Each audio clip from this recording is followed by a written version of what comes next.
Hello kabahay, naghahanap ka ba ng spacious at quality na bahay or gusto mong mag-upgrade into expanded townhouse na malapit sa lahat ng kailangan mo at napakalapit din sa SM 13? Welcome to Shera Townhouse!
So hello kabahay, I am Daylin Bautista, your property specialist at nandito tayo ngayon sa Barangay Hogo Perez, 13 Martires, Cavite sa may Golden Horizon kung saan located ang ating Shera Townhouse. Si Shera Townhouse po is expanded townhouse na may lot area na 54 square meter and 72.82 square meter floor area.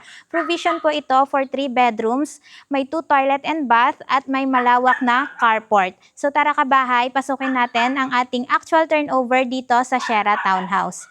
So ito kabahay, kung makikita nyo, si Shera po is meron na siyang owning dito sa tapat ng ating pintuan, initial na protection para sa splash ng ulan. At kung makikita nyo din kabahay, yung ating pong carport is cemented na po. Napakalawak po ng carport natin and may bubong na po siya. Naka-stair deck na rin po ang ating bubong dito sa carport.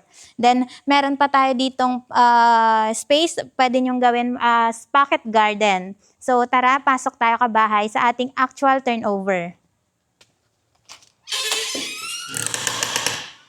So, dito kabahay, ang ating main door po is naka-metal flush door. And ang ating pong mga bintana dito is sliding window kabahay. And kabahay, ito pong ating pinasok is corner unit po, kaya may bintana po tayo dyan. Pero pag inner unit ang ating in-avail, harap at likod lang po yung ating bintana. Pero napaka-ventilated pa rin kasi marami tayong bintana. Then dito po, ang ating actual turnover, naka-steel deck na rin yung ating ceiling dito sa ground floor. And painted na yung wall, naka-tiles na rin po ang ating flooring. At meron na tayo dyan mga electrical outlets and switches na nakaabang. So meron tayong bintana dyan, owning window sa harapan. And then dito po, meron ang ating pong circuit breaker dito sa Shera is na modern na rin po kabahay. Kung makikita nyo, napaka-modern na yung ating circuit breaker. At kung mapapansin nyo kabahay, meron siyang biga dahil conventional po ang gawa ng ating bahay. So dito naman tayo sa ating countertop. So dito po nakalocate yung ating kitchen countertop. Sa actual turnover po kabahay, kapag na-turnover na sa inyo yung bahay nyo or yung unit nyo po, is nakaganito na yung ating countertop, naka-tiles na po siya. So napakalinis na po niyang tignan. Then meron na tayong stainless sink and faucet na nakaabang dyan and may bintana tayo for ventilation. So dito po, meron din tayong space dito sa likod, yung ating service area. Meron tayong service area dito sa likod and meron na tayong faucet dito na nakaabang. So pwede nyo pong gawin ito as laundry area nyo po. So napakalawak pa rin ang ating service area.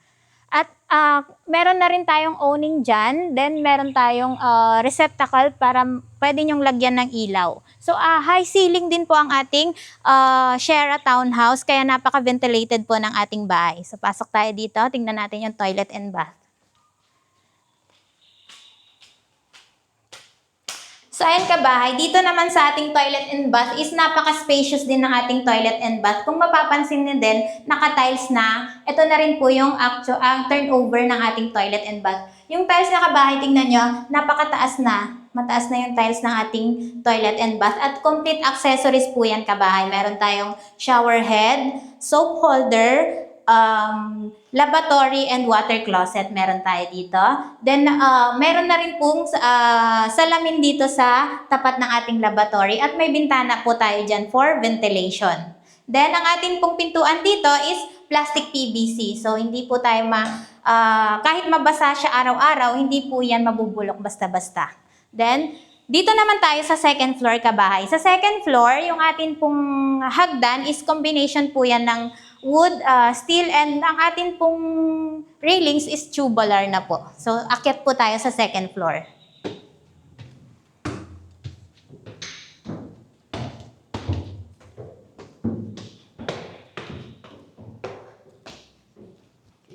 So, ayan kabahay, dito sa ating second floor, provision po ito for 3 bedrooms. Napaka-spacious niya kabahay kung makikita nyo. And meron na rin po tayo ditong mga electrical outlets and switches na nakaabang. Then yung ating mga bintana is, kung mapapansin nyo, napakalawak ng mga bintana natin. Naka-sliding window po yan mga kabahay.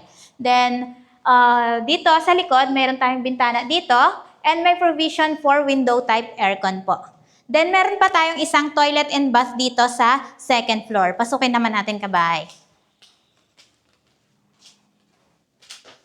So, ayan kabahay. Same lang siya sa nasa baba natin na toilet and bath. Naka-tiles na rin siya. Complete accessories, may shower head, lavatory and water closet. Then, meron tayong soap holder and tissue holder. May bintana din po tayo dito for ventilation at kasama rin po yung ating salamin dyan pag turnover. At naka-plastic PVC din ang ating pintuan. And kabahay, kung mapapansin nyo, may railings din po tayo dito for safety po. Ayan, kasama po yan sa turnover. So dito, may maganda rin po dito, well-ventilated talaga yung second floor natin kasi meron pa tayong mini balcony. Ayan, sa ating mini balcony kabahay, meron tayong owning window dito at meron tayong, syempre, pintuan. Then, ganito po siya. Ayan, napakaganda. Kasi presko din dito kabahay pag binuksan natin yung bintana at yung ating pintuan. So, dito rin pala kabahay sa second floor, yung ating pong bubong is meron na siyang astrofoil. So, hindi po, may protection na tayo sa init ng araw. So, ayan kabahay, nakita nyo na ang ating actual turnover dito sa Sierra Townhouse. Pasukin naman natin ang dress-up unit. Tara kabahay. So ayan kabahay, nakita nyo na ang ating actual turnover dito sa Sierra Townhouse. Pasukin naman natin ang ating dress-up unit para magkaroon kayo ng idea kung paano nyo nga ba papagandahin yung inyong unit kapag nag-avail kayo dito sa Sierra Townhouse. Tara kabahay, pasok tayo. Kabahay, kung makikita nyo, naglagay na sila ng fence at gate dito sa ating dress-up unit. So, pwede nyo rin pong gayahin yan para sa safety ng inyong bahay. So, pasok tayo kabahay. So, yan kabahay, dito sa ating parking space, wala naman silang masyadong binago kasi cemented naman po ang ating parking. Naglagay lang po sila dyan ng ceiling and pin lights. Pinaganda po nila yung ating ceiling. So, pasok naman tayo dito sa ating ground floor. So, dito naman kabahay sa ground floor, naglagay lang sila ng sofa and center table. Napakaganda na po ng ating dress-up unit. So, ganito nyo po pwedeng gawin yung inyong unit kapag ka nag-avail kayo dito sa Sierra Townhouse. So, dito naglagay lang sila ng sofa and center table. Then, dito naman sa ating kitchen countertop, binago lang po nila yung tiles.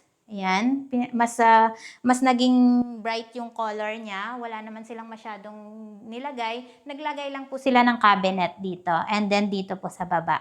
Ayan, pwede nyo pong maging idea yan sa inyong magiging future bahay dito sa Sierra. Then, punta naman tayo sa service area.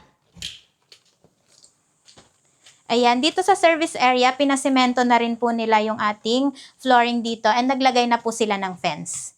Ayan, pwede nyo rin pong gawing laundry area ito kasi meron na tayong faucet dyan. So, punta naman tayo sa toilet and bath.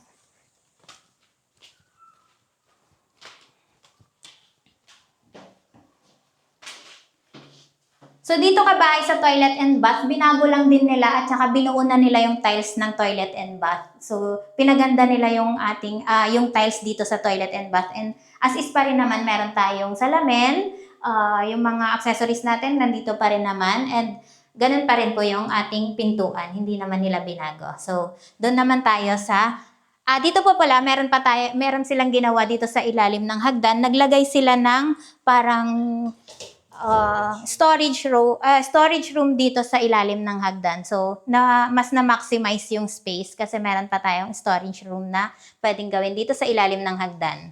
Then, akyat naman tayo sa second floor. Dito kabahay sa ating hagdan, naglagay na sila nung anti-slip feature para po sa safety ng kung sino man yung aakyat. Then, ganun pa rin naman, naka-tubular pa rin yung railings natin.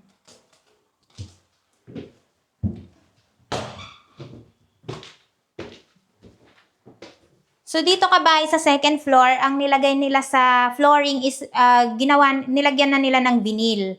Then dito po ang ating first room, ayan.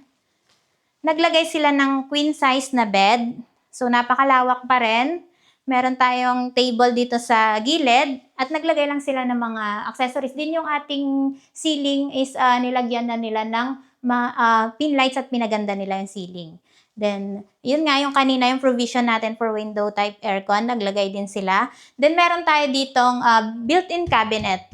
So, malawak pa rin siya kahit naglagay na ng cabinet at bed. Then, yung sa second toilet and bath natin, nandito din po. So, ayan, ganun din naman yung ginawa nila, katulad din dun sa baba. Pinatiles na nila buong toilet and bath. So, doon naman tayo sa second room.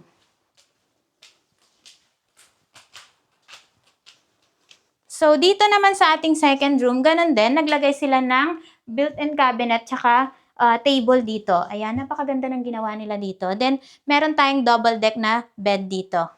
Ayan. Then, ganun din, naglagay na sila ng lights at pinaganda yung ceiling. So, meron pa tayong isang bedroom, yung pangatlong bedroom, pasukin naman natin.